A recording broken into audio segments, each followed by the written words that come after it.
Bonjour et bienvenue pour cette nouvelle vidéo. Aujourd'hui, nous allons parler des adresses mail.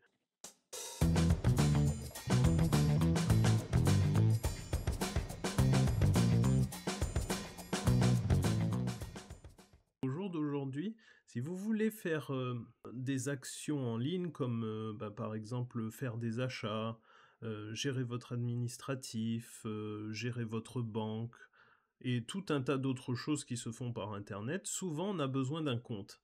Et un compte sur Internet a besoin d'une adresse mail.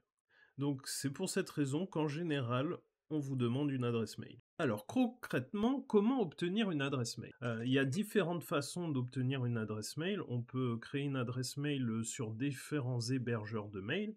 Un hébergeur de mail, disons que c'est un serveur, une entreprise qui va gérer votre boîte mail, qui va avoir les serveurs qui vont recevoir vos mails. Par exemple, des adresses mail connues, on peut citer par exemple Gmail. Gmail est un hébergeur de mail. On a aussi par exemple Outlook. Pour certains autres, votre hébergeur de mail, ça va être par exemple votre opérateur.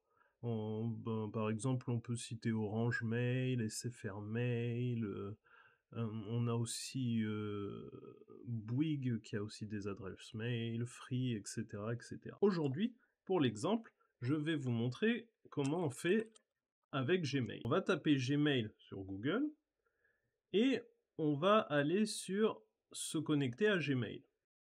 Quand on appuie sur se connecter à Gmail, en fait, Gmail va nous expliquer comment on fait pour se connecter ou pour créer une adresse mail.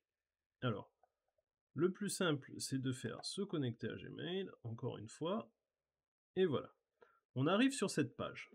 Sur cette page, c'est la page de connexion. Donc si vous avez déjà une adresse mail Gmail, vous avez juste ici à taper votre adresse mail. Mais si ce n'est pas le cas, il va falloir créer un compte. Donc pour créer un compte, on appuie sur créer un compte. Moi, je vais vous montrer pour mon usage personnel. Donc Google, c'est eux qui ont créé Gmail, hein. Donc Google vous demande votre prénom et nom. Alors hop, tac, on va taper le nom, tac.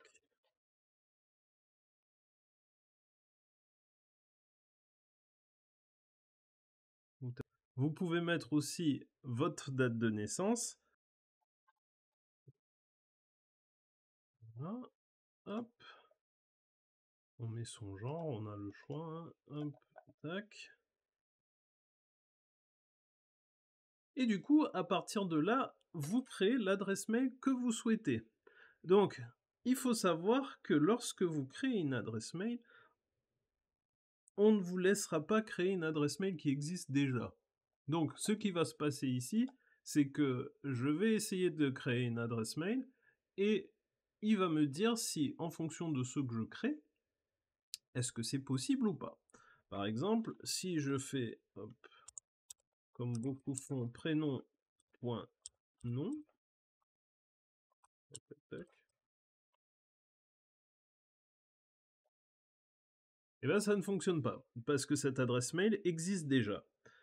Donc ce qu'on peut faire, c'est soit inverser, soit tout simplement, on pourrait par exemple rajouter des chiffres, comme une date de naissance, par exemple l'année de naissance. Si je fais suivant, ça existe déjà aussi.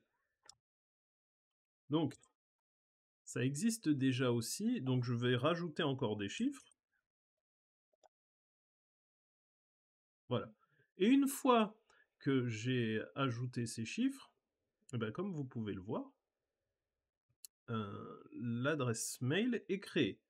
Et comme elle n'existe pas, maintenant, il me demande de créer un mot de passe.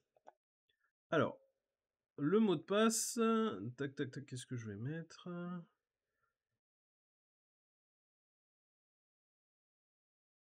Ok, là, c'est bon. Ensuite, pour sécuriser votre adresse mail, il va vous demander un numéro de téléphone. Alors, ce numéro de téléphone va servir à deux choses. Là, ça va servir à confirmer qu'on n'est pas un robot, mais ça peut servir aussi à récupérer votre adresse mail si vous avez perdu votre mot de passe. Grâce à votre numéro de téléphone, vous pourrez créer un nouveau mot de passe. Donc, je vais mettre mon numéro de téléphone.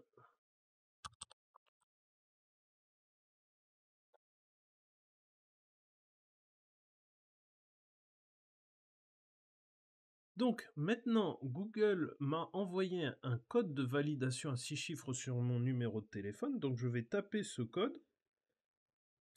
D'ailleurs, quand vous recevez ce code, il faut savoir que ce code est provisoire, c'est-à-dire qu'il est valable jusqu'à ce que vous l'utilisiez. Hop, 0764. Alors des fois, ces codes provisoires peuvent avoir aussi une limite de fonctionnement, ça peut aller, jusqu'à 15 minutes. Là, Google ne précise pas, donc il y a peut-être pas de limite, ou elle est suffisamment longue pour que vous ayez le temps de taper votre code, donc il n'y a pas besoin de préciser.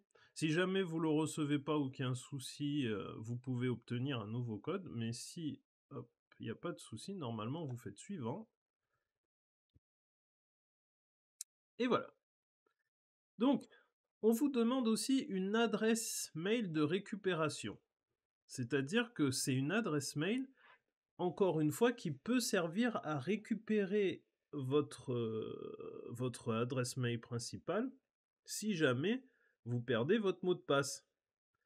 Parce que si vous perdez votre mot de passe, on vous enverra un mail sur cette autre adresse de récupération et comme ça, vous pourrez recevoir un lien qui vous permettra de créer un nouveau mot de passe.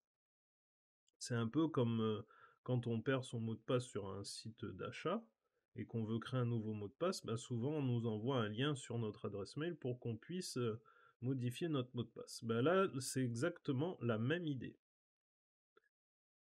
Pour ça, du coup, il faut renseigner une adresse. Alors là, je vais pas le faire parce que j'ai déjà mis le numéro de téléphone. En général, c'est suffisant, donc on va ignorer. Et puis, en plus, si vous n'avez pas une deuxième adresse, vous n'avez pas le choix, il faudra ignorer. Donc voilà. Donc encore une fois, il demande d'ajouter un numéro de téléphone.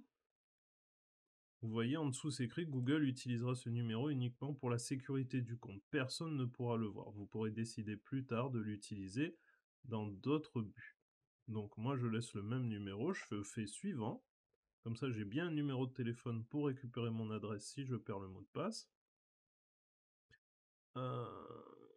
Alors ça, c'est comme vous le souhaitez, vous n'êtes pas obligé d'accepter. Encore une fois, on peut ignorer.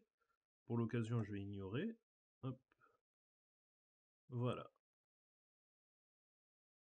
Je fais suivant. Alors je vais faire le premier pour du coup une configuration express, comme ça il ne me posera pas tout un tas de questions, voilà. Il faut valider tout en bas, hop, les paramètres. Encore une deuxième fois. Et une troisième fois.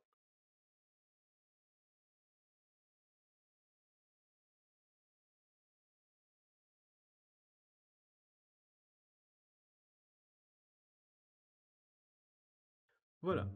Vous êtes sur votre boîte mail.